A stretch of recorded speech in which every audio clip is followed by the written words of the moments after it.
Thank you. Unlike previous section, I think the three startups here varies in terms of stage. EasyTech is in seed stage where big data and Avalanche is pretty experienced and pre-IPO stage. So it was a little bit hard for me to come up with common questions. So rather than like Takeuchi-san, where he had 4 sets of common questions, I will ask questions tailored for each startups and then common one question. But I guess my underlying question overall for today is whether technology is enough to go to market, especially for a cross-border go to market. Because we have 2 prestigious AI companies here and mobility deep tech company, they are all technology-driven companies. We know they have very good tech, but is it enough for those companies to tap onto global market and work with big corporates? That's what I would like to, kind of stories that we would like to hear from the 3 great startups. So I will start from Avalanche Computing. Yeah. So, because in this generative AI era, we all personally use ChatGPT or Cloud Code, Codex, or even but in enterprise use, it's not really easy because of security and performance. So when you work with corporates, what is the barrier for you to enter into the business with those companies? That's question 1. And question 2 is that differ from country to country? Because you started from Taiwan and now you're doing in Japan, and you also mentioned about US POC. Do you see any significant difference between the from region to region?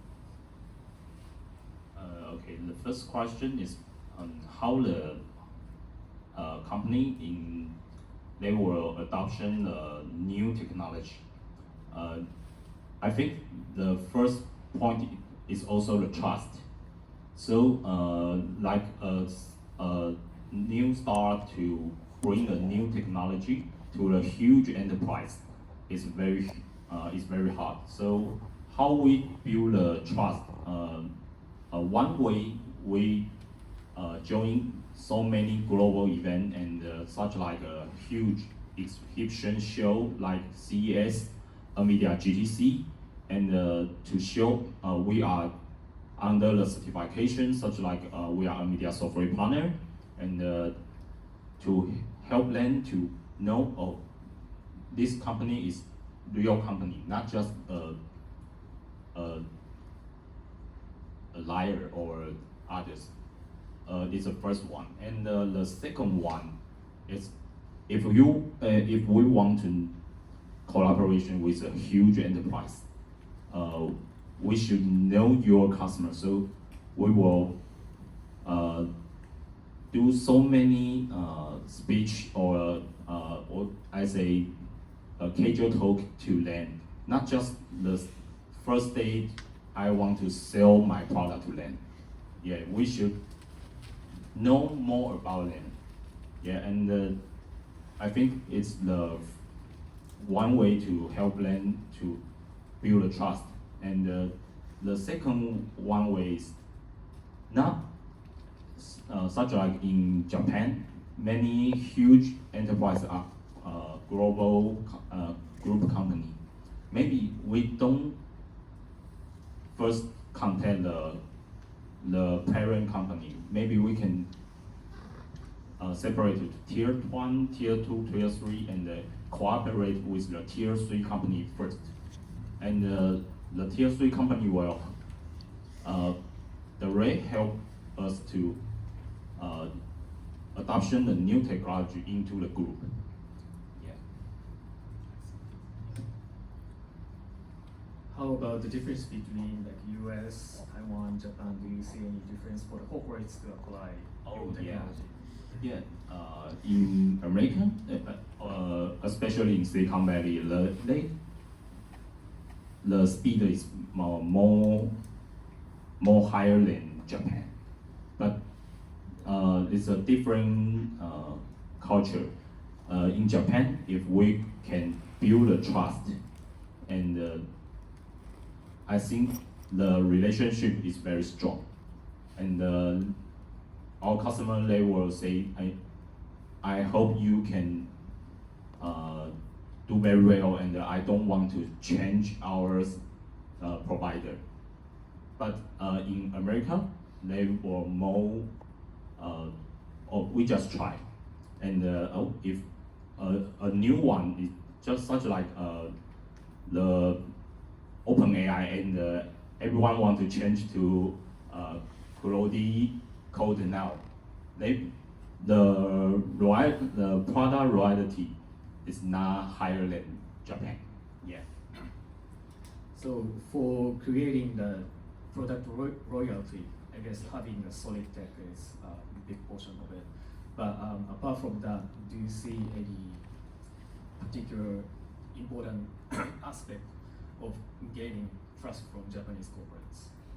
What do you have to do? Do you have to have Japanese experts, or do you have to hire someone working for you as a Japanese reseller? Or Yes, I guess using the first way is we should using Japanese to communicate with Japan company. It's and maybe better is we hire Japanese. Yes, but if we just using English to connect with the Japanese enterprise, they will so, yeah. Even in the description, I say, oh, konnichiwa, avalanche computing no wanbashi to mochimasu. Hello, nice to meet you. It's so terrible, yeah. I see. Thank you so much. Now I will move on to question to EasyTech. So in the material presentation, you showed POC together with Gogoro. Could you elaborate a little bit on how you achieved that POC, and what was the biggest hurdle for you to enter into this collaboration? Okay, and I want to talk about how about our company to collaborate with different companies, and our company will choose two strategies. One is easy to integrations, and the second strategy is join together, and with the process can faster, we choose the three-way. The one is module design, because we have a standard process and something that it can to add to connect to different vehicles easy, because it can the standard items, so it can to put into a different vehicles, and it can the more useful is that it can really reduce the time and money, and it can also can to save the time and money. And second way is join a different companies PLC progress, because we will to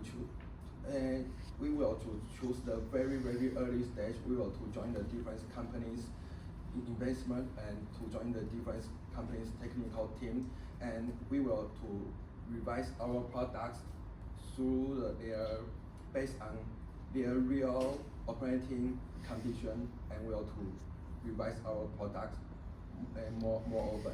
And the third way will to help other companies technical, and because we will give their our the data or some resource reports, and in on time, and they can to get the benefits quickly, and also can make a decision quickly. So I think these are our two major strategy and major way. Thank you. Thank you so much. The reason why I asked the question is, at least in Japan, mobility companies are huge. Yes. That means they're not really quick to make decisions. Yes. So, but you being a very early stage company, you mentioned working together with mobility company doing POC is great, and I wanna learn how you did it. Like, they mobility company have their own way of designing their devices, their platform, whatever, and disrupting that flow. It doesn't seem easy to me. So, like, how you entered here and doing business together with Google?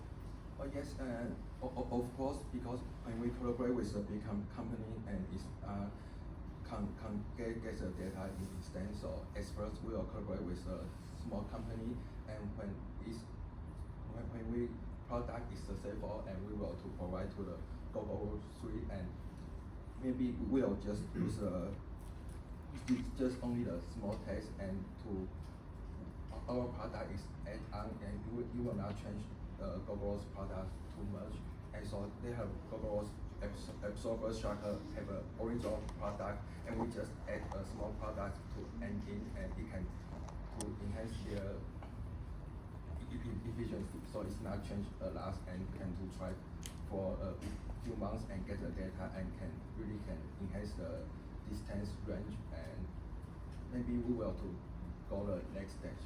So these are our strategy. I see. And I think for the next phase, you showed from Taiwan to Asia.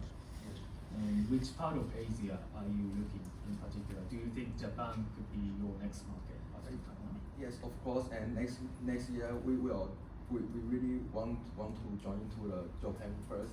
If we to in the Taiwan more fluently and want to the POC or make the product made, of course the next step will become to be in the Japan. Hope that we can to the collaborate next year. I see.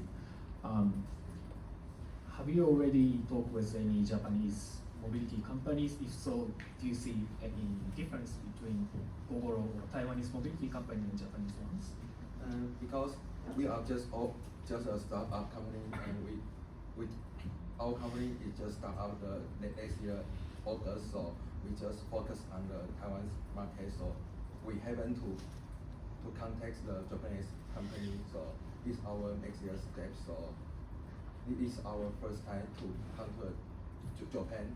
So we are also to find an investor or find a tier 1 suppliers or OEM partner now. I think you can find a good relationship here in Tokyo while you are here. Okay, I will move on to another company, Big Data. So I understand your technological advantage is you can analyze the sentiment of